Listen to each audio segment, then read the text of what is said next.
Hi, everyone. Welcome to the Storytelling Organization. My name is Graham Brown from Pickle and Co, the podcast agency.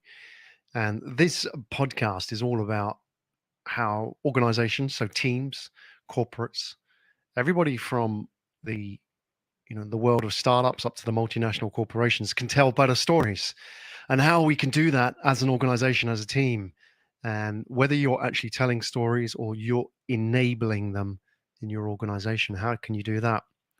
And often a part of that is understanding what the roadblocks are in that process. So often people say that they don't have an interesting story, or maybe they have the imposter syndrome, which we've talked about before, which stops them telling a story. And what they do is they tend to either edit their story so they make it more middle of the road, or they don't tell their story at all. In many cases, people will get scared off when you talk about storytelling for two reasons. One is because it requires, to some degree, being vulnerable in front of an audience.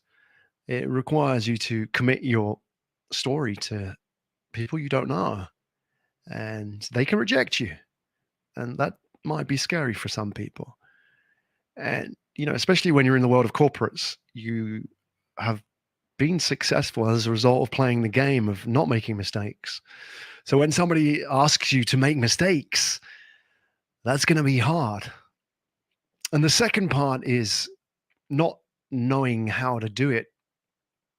The second part that scares people is the part, how do I tell a story? And people often think that the storytelling aspect is a function of confidence. They look at Steve Jobs, or they see people who are effortless on stage, and they see this skill, which to mere mortals like you and me appears somehow unreachable. And that's why when we talk about podcasts, there are mainly psychological barriers to success. And those really are, is that, why would anybody listen to me? And secondly, I'm not good enough to do this. Well, what I want to talk to you about today is this idea of agile storytelling. And that really means that if you look at great storytellers like Steve Jobs, or people who are effortless on stage, what you're not seeing is a personality trait. What you're seeing is a skill that's been practiced many, many times in an agile way. And let me explain. Storytelling really is the ability to connect with an audience. I'm connecting with you. I'm talking to your pain points, your frustrations, your problems as a communicator, understanding you, what you're about, and making it about me and you, not making it about you guys, this mass audience. That's a skill that takes time. And then there is the delivery, which, if you're really good at it, looks like it just flows. And that's the challenge for a lot of people, because they see their storytelling and they see Steve Jobs and they wonder, how on earth can I even get close to that?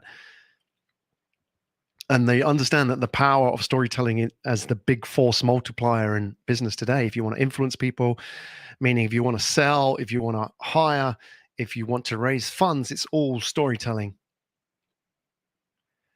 And the key to being successful in that is knowing how to go about it. And this is what I want to talk about today, agile storytelling, which really helps many people find their start in storytelling. And many people are stuck on this idea of why, find your why. Even in podcasts, you don't need a why, you just need to start. The biggest, most fascinating whys are often post rationalizations of the journey. We only really understand the journey when we have actually been somewhere and we can look back on it and join the dots. Nobody ever starts out with an idea in mind of how this is going to end. As they say, you look at how authors write, great storytellers, they'll write a book, and the last thing they'll write is the introduction. And that's really important, because if you get stuck on the introduction, how do I start this thing? How do I set the scene? Then you'll never start, because you only understand the journey when you're on it, rather than trying to understand it before you even depart. And agile storytelling addresses that. And the best way to think about agile storytelling is like stand-up comedy. If you look at the best stand-up comedians, and historically you look at people like Jerry Seinfeld, and you look at how he does his comedy, what you don't see is thousands and thousands of hours of rejection. Only you see the 10% of his delivery that sits above the water. You don't see the 90% that sits below the water, because that 90% was practiced in front of 10 people, 20 people, 100 people, 5 drunks in a bar in a back street of New York. And great comedians know that. They're not born funny. No stand-up comic was born funny. It's not a personality trait. Maybe they realized at school that telling jokes or being the clown, they got attention.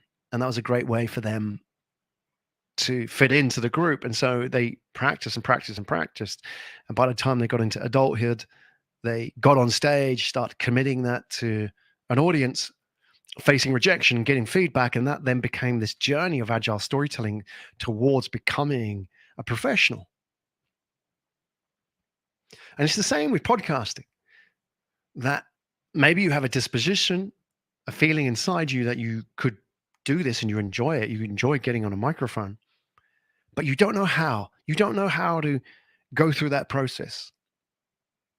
Well, I work with corporate podcasting leaders, and I work with individuals who guest on other people's podcasts. And one of the rules that I share with them about how they can get really good at storytelling, firstly, they got to commit to the journey. It's not like one and done. You're not going to do 4 episodes and become a master. You are not even going to do 40 and become a master. You just have to forget about that and just look at it as a constant journey of improvement. Not saying I need to get to this stage to be worthy. Rather, every podcast is a stage that you can get onto and practice your material in front of a new audience. So I do podcast guesting, and the reason I do is because it keeps me sharp, to use the Stephen Covey 7 Habits of Highly Effective People rule. The 7th habit: sharpen the saw.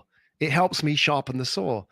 I've done over 2,000 podcasts, but I still take every single opportunity to speak on a podcast, because every single opportunity, it's not about necessarily me building a bigger audience, it's about me practicing. It's about me taking my material and committing it to an audience and getting feedback in an agile way.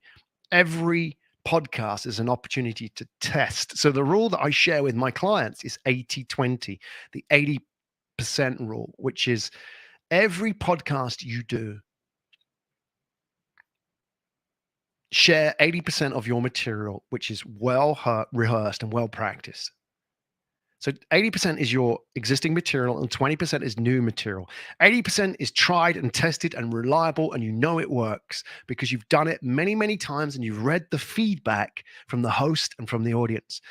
But you have to keep evolving and you have to keep growing in an agile way. So go out there and every single time, 20% of your material, commit to rejection, a different way of telling that story, or a different way of shaping that scene, or a different punchline to your anecdote, a different way of wording it, a different analogy, a different introduction.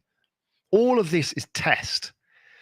Every time you put it out there, you're going to get feedback. Does it go straight over their head, or do they go, yeah, wow, tell me more? And sometimes people come back at you with something that just goes ding, the light bulb goes on, because they've listened to your story and they reflect it back on you and give you an analogy or a way of seeing it or an interpretation or a connection to another story which you've never seen before or heard before. And that creates a much more robust delivery. So when you put it out there to a host, you're going to get some great feedback in the same way when a stand-up comic is on stage. They're not going out and doing the Netflix specials day one because they can't get feedback on the Netflix specials. When they do the Netflix special, it's all 100% rehearsed, sharpened, refined material. But the sharpening, the rehearsing, and the refining happens in front of 10 or 20 or 100 people. They put out a punchline or a joke or a scene or wording or a way of dealing with the audience, and then they watch, they listen to that reaction. Did they get it? Did they double down? Am I going to go deeper into this story? I'm going to pull out. And it's also dealing with feedback, hecklers, dealing with rejection. And that's all happened on every single stage that they've been on. There's a great picture, if you can find it on the internet, Google Jerry Seinfeld post-it notes. And it's him sitting in front or sitting on top of thousands, something like 7,000 post-it notes. These little notes, and every single one of them contains a joke that Jerry told. And he's kept every single one for over 40 years, every single joke he's ever told. And what you only see is what looks like art. You don't see the science. You don't see the fact that Jerry took every joke back and analyzed it and thought, that didn't work. Or maybe the way that I framed that joke didn't work. Or maybe the language, or maybe the timing, or maybe the punchline didn't work. And then in my 20%, I'll go in and do it again. Or I'll just bin that joke. That's agile storytelling, committing to the journey that is constant improvement in your delivery of the story. And the way to do that, firstly, you've got to face rejection. You cannot get good at this. We all know the power of storytelling, and yet you're not going to get better at storytelling by posting on social media. It's the same reason when you look at your legs, you may do 1,000 steps in a day, every single day. And if you think about it, that's 1,000 reps in the gym. But why isn't it you don't have these Hulk-like thighs like The Rock? Well, the reason is because you're always walking using that muscle within its comfort zone.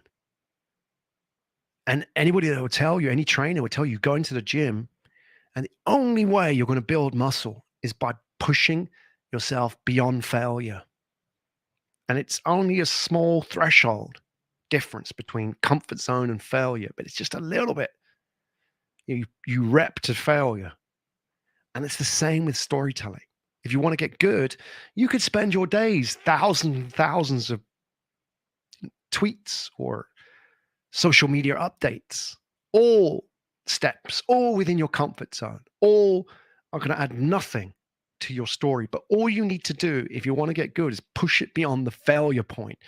And that means just one opportunity to get on stage on a podcast and practice and commit your story to failure, to the audience who have complete control over the reaction. They control how people are going to receive that, not you. You're completely out of your comfort zone. You're vulnerable. Then you get feedback, and then you iterate and you grow. It's a long-term process. And if you go into it thinking that A, you'll never get better, you won't. B, you don't want to get on stage, well, you'll never get beyond your comfort zone. And C, you keep doing the same thing day in, day out, you're never going to test your new material. You're never going to improve. Take it as an opportunity. When you get on stage, if you feel butterflies, nervous, that's a good sign. That's your body's autonomic nervous system telling you that this is important. Every single rock star, every single public speaker who has delivered an amazing presentation that looked completely effortless, had 5 minutes before that presentation, nerves like you and like me. Those never go away. So if you're feeling the nerves, it doesn't mean that you're failing. It doesn't mean that you're not good at this. It doesn't mean that you're just going through a phase and at some point you're going to get over that and nerves are going to go away. They never go away. You'll always have nerves. The difference is that you'll read those nerves before you get on stage or do the podcast as a sign that this is important, that you can fail, and therefore it's good for you. And that's the difference between somebody who may be, 20, 30-year-old, years in as a rock star, and somebody who's a beginner, is that the beginner thinks that nerves means that they're not very good. Whereas the rock star knows that nerves are something they feel very comfortable with. They just embrace those nerves, that fear, and understand that is the driving force to get better. So that's Agile Storytelling, everybody. And you're listening to me, Graham Brown, talking about the storytelling organization. If you're interested in storytelling and how your organization can become a culture of storytellers, then listen back to some of the other episodes. Some of them are prescriptive, the how-to of storytelling. Some of them are more strategic, like why storytelling. All of them will help you think about storytelling and podcasting in a different way. And if any of this strikes a chord with you, you know where to find me. You can find me, Graham Brown, on LinkedIn. Be happy to hear from you. Thanks a lot for your time today, and I'll see you at the next time on the Storytelling Organization.